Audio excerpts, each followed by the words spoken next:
Selamat datang, Mystikus Channel.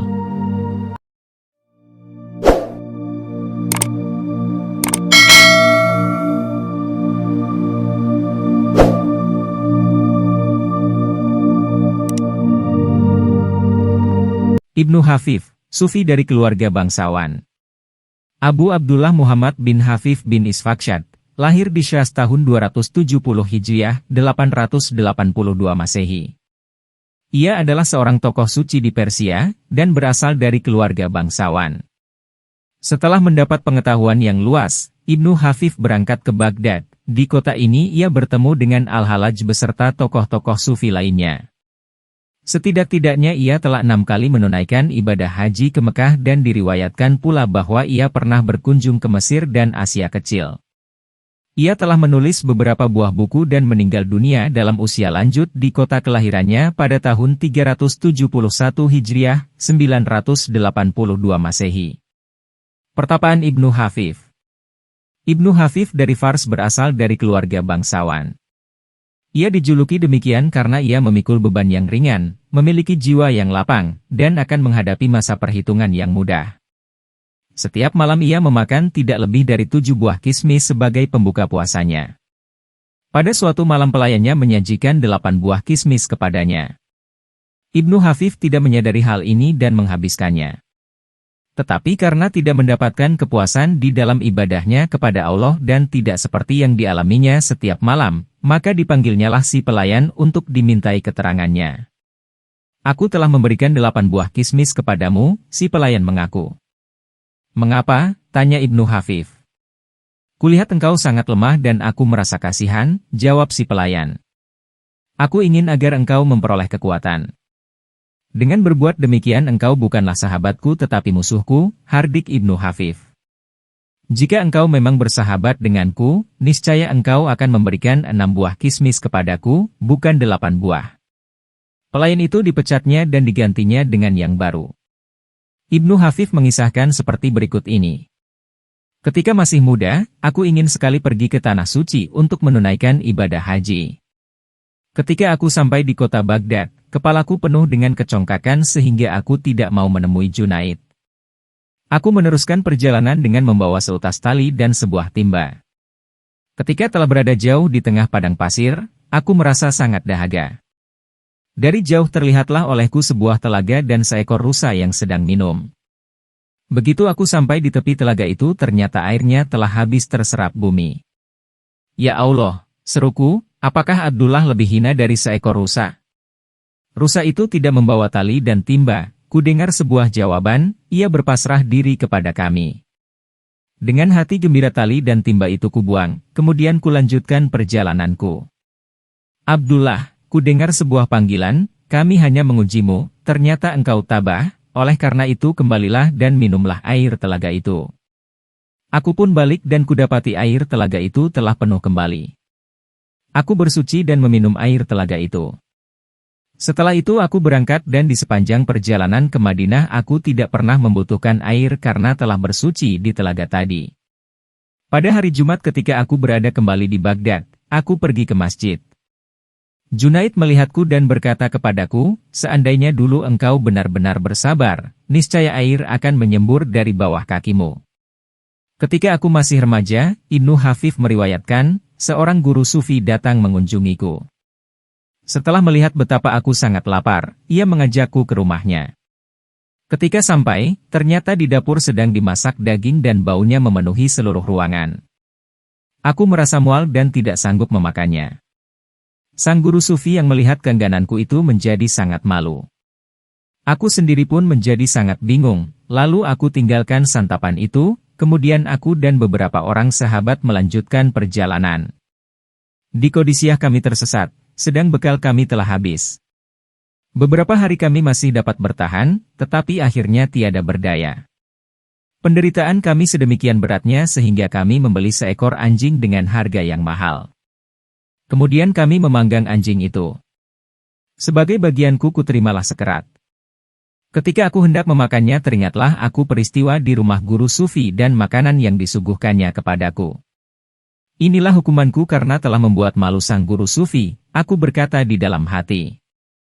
Aku memohon ampun kepada Allah, dan Allah menunjukkan jalan kepada kami. Ketika sampai di rumah, aku pergi meminta maaf kepada si guru sufi. Pada suatu hari aku mendengar berita bahwa di negeri Mesir ada seorang tua dan seorang pemuda yang secara terus-menerus mengadakan meditasi. Maka berangkatlah aku ke Mesir dan di negeri itu kutemukan dua orang yang dengan kepala tertunduk menghadap ke arah kota Mekah. Tetapi setelah 3 kali kuucapkan salam, mereka tetap membungkam.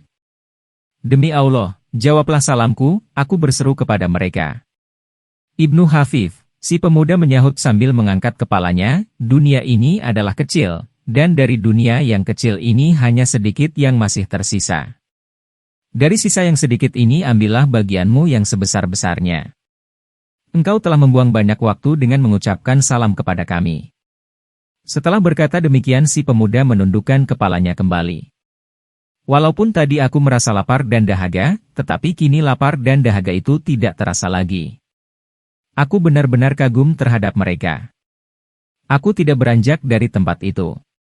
Sholat duhur dan asyar aku lakukan bersama mereka. Kemudian aku bermohon kepada mereka, berilah aku sebuah petuah. Ibnu Hafif, jawab si pemuda, kami berdua adalah manusia-manusia yang berduka. Kami tidak mempunyai lidah untuk memberikan nasihat. Orang inilah yang harus memberikan nasihat kepada orang-orang yang berduka. Aku terus bertahan di tempat itu selama 3 hari 3 malam dan selama itu pula aku tidak makan dan tidak tidur. Apakah yang harus kukatakan agar mereka mau memberikan petuah kepadaku? Aku berkata di dalam hati. Si pemuda mengangkat kepalanya dan berkata, temuilah seseorang yang apabila memandangnya engkau teringat kepada Allah, dan karena terpesona kepadanya hatimu akan terjaga, yaitu seorang yang akan memberi nasihat melalui perbuatan, bukan melalui kata-kata. Setahun lamanya aku berdiam di Bizantium. Pada suatu hari aku berjalan-jalan ke padang pasir. Di sana kulihat orang ramai sedang menggotong mayat seorang rahib yang kurus kering. Kemudian mereka membakarnya dan abunya itu mereka sapukan ke mata orang-orang yang buta. Sungguh ajaib, karena kekuasaan Allah, orang-orang buta itu dapat melihat kembali. Kemudian orang-orang yang menderita penyakit, menelan abu itu pula dan sesaat itu juga mereka menjadi sehat kembali. Aku terheran-heran, bagaimanakah itu mungkin terjadi karena mereka sesungguhnya menganut agama yang salah. Pada malam itu aku bermimpi bertemu dengan Nabi. Ya Rasulullah, apakah yang sedang engkau lakukan? Aku bertanya. Aku telah datang demi engkau, jawab Nabi. Ya Rasulullah, bagaimanakah keajaiban tadi bisa terjadi? Aku bertanya. Itulah hasil kesungguhan hati dan disiplin diri di dalam kesesatan, jawab Nabi. Coba bayangkan, apabila hal itu dilakukan di dalam kebenaran. Ibnu Hafif dan istri-istrinya. Pada suatu malam Ibnu Hafif memanggil pelayannya. Carikanlah seorang wanita untukku, katanya kepada si pelayan. Kemanakah hendak ku cari seorang wanita tengah malam seperti ini? Jawab si pelayan, tetapi aku mempunyai seorang putri, jika Tuhan mengizinkan aku akan pergi menjemputnya. Pergilah dan bawalah putrimu kemari, kata Ibnu Hafif. Si pelayan membawa putrinya dan pada saat itu juga Ibnu Hafif menikahinya. 7 bulan kemudian lahirlah seorang bayi, tetapi tidak lama kemudian bayi itu mati. Suruhlah putrimu itu meminta cerai dariku, kata Ibnu Hafif kepada pelayannya. Atau kalau dia suka, dia boleh tetap tinggal bersamaku. Tuan, apakah rahasia di balik semua ini? Si pelayan bertanya. Pada malam pernikahan itu, Ibnu Hafif menjelaskan, aku bermimpi hari berbangkit telah tiba. Banyak orang yang berdiri kebingungan sedang keringat melimpah sampai ke leher mereka. Tiba-tiba muncul seorang anak meraih tangan ayah bundanya dan cepat bagaikan angin dibimbingnya mereka melalui jembatan di antara surga dan neraka. Oleh karena itulah aku ingin mempunyai seorang anak. Ketika anakku itu lahir dan kemudian mati, maka tercapailah sudah keinginanku itu. Orang-orang mengatakan bahwa sejak itu Ibnu Hafif telah menikah sebanyak 400 kali. Karena ia keturunan bangsawan maka ketika ia bertaubat dan mencapai kesalehan yang sempurna, banyaklah wanita-wanita yang memajukan diri untuk dilamarnya. Dalam waktu yang bersamaan ia beristri 2 atau 3 orang. Salah seorang di antaranya, putri wazir yang menjadi istrinya selama 40 tahun. Kepada istri-istrinya ini beberapa orang pernah bertanya, bagaimanakah sikap Ibnu Hafif terhadap mereka secara pribadi. Tidak sesuatu pun yang kami ketahui mengenai dirinya, jawab mereka. Kalau di antara kami ada juga yang tahu, tentulah ia itu putri wazir. Maka bertanyalah mereka kepada putri wazir. Mereka mendapat jawaban, apabila ku ketahui Syekh hendak berkunjung ke kamarku pada malam hari, ku persiapkan makanan yang lezat-lezat. Kemudian aku berdandan.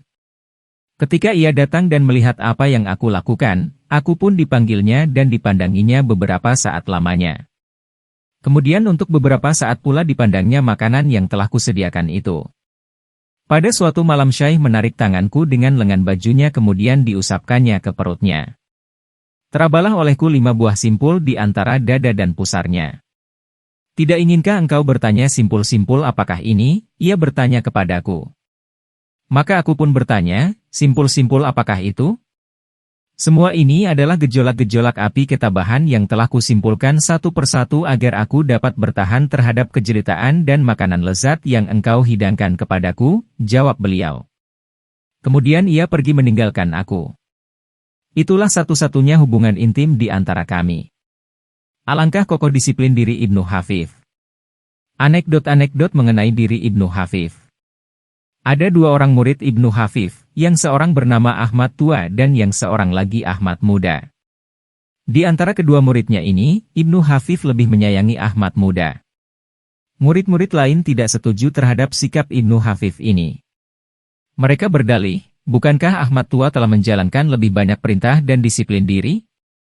Setelah mengetahui perihal ini, Ibnu Hafif ingin membuktikan kepada mereka bahwa Ahmad Muda lebih unggul dari Ahmad Tua. Pada saat itu ada seekor unta yang sedang tidur di depan pintu. Ahmad Tua, Ibnu Hafif memanggil. Saya, sahut Ahmad Tua. Angkatlah unta itu ke atas loteng, perintah Ibnu Hafif. Guru, kata Ahmad Tua, mana mungkin aku dapat mengangkat unta itu ke atas loteng. Cukup, jawab Ibnu Hafif. Kemudian ia memanggil Ahmad Muda. Ahmad Muda, panggilnya. Saya, Ahmad Muda menyahut. Angkatlah unta itu ke atas loteng. Ahmad Muda segera mengencangkan ikat pinggangnya, menggulung lengan bajunya, dan berlari-lari keluar. Ahmad Muda menaruh kedua tangannya ke bawah tubuh binatang itu dengan sekuat tenaga mengangkatnya, namun sia-sia. Cukup, baik sekali. Ibnu Hafif berseru. Kemudian berkatalah ia kepada murid-muridnya. Sekarang tahulah kalian bahwa Ahmad Mudalah yang telah melakukan kewajibannya. Ia menaati perintah tanpa membantah. Yang dipentingkannya ialah perintahku dan tidak peduli apakah perintah itu dapat dilaksanakannya atau tidak. Sebaliknya dengan Ahmad Tua, ia hanya ingin berdalih dan membantah. Dari sikap yang terlihat kita dapat memahami keinginan di dalam hati seseorang. Seorang pengelana mengunjungi Ibnu Hafif. Ia mengenakan jubah hitam, syal hitam, celana hitam dan baju hitam. Di dalam batinnya, Syekh Ibnu Hafif merasa cemburu. Ketika si pengelana melakukan sholat sunat 2 rakaat dan mengucapkan salam, Ibnu Hafif bertanya kepadanya, mengapa engkau berpakaian serba hitam? Karena Tuhan-Tuhanku telah mati, yang dimaksudnya adalah hawa nafsunya. Pernahkah engkau menyaksikan seseorang yang mempertuhankan hawa nafsunya? Usir orang itu keluar, Ibnu Hafif memberi perintah kepada murid-muridnya. Dengan kasar si pengelana diusir keluar. Kemudian Ibnu Hafif memerintahkan pula, bawalah dia masuk. Orang itu pun dibawa masuk, perlakuan yang seperti itu berulang sampai 40 kali. Akhirnya Ibnu Hafif bangkit dari tempat duduknya, mencium kepala si pengelana dan memohon maaf, engkau memang berhak berpakaian serba hitam, kata Ibnu Hafif. Telah 40 kali murid-muridku menyakiti hatimu tetapi engkau tetap tabah. Dari negeri yang jauh, datang 2 orang sufi untuk berkunjung kepada Ibnu Hafif. Karena tidak menemukan Syekh di tempatnya, maka bertanya-tanyalah mereka, di manakah kiranya Ibnu Hafif berada pada saat itu. Di istana Azud Ad-Daulah, seseorang memberikan keterangan. Apakah urusan Syekh Ibnu Hafif di istana? Kedua sufi itu bertanya-tanya. Selama ini kita mengira bahwa ia adalah orang yang mulia. Kemudian mereka berkata, lebih baik kita melihat-lihat kota ini. Maka pergilah mereka ke pasar. Kemudian mereka menuju ke tempat tukang jahit untuk menambalkan jubah mereka yang robek di sebelah depannya. Tetapi ketika itu si penjahit lagi kehilangan guntingnya. Kalian mencuri gunting, orang ramai menuduh mereka berdua dan menyerahkan mereka kepada polisi. Kedua sufi itu digiring ke istana. Potonglah tangan mereka, Azud ad-Daula memberikan perintah. Tunggu. Ibnu Hafif yang ketika itu berada di istana berseru, mereka ini bukan pencuri. Maka kedua sufi itu pun dibebaskan. Kemudian Ibnu Hafif berkata kepada mereka, persangkaan buruk kalian terhadap diriku memang wajar. Tetapi urusanku yang sebenarnya di istana adalah untuk tujuan-tujuan seperti membebaskan tadi. Sejak itu keduanya menjadi murid Ibnu Hafif. Jika Anda menyukai Mistikus Channel silahkan like, komen, share, subscribe, dan nyalakan tanda lonceng untuk mengikuti update terbaru. Terima kasih.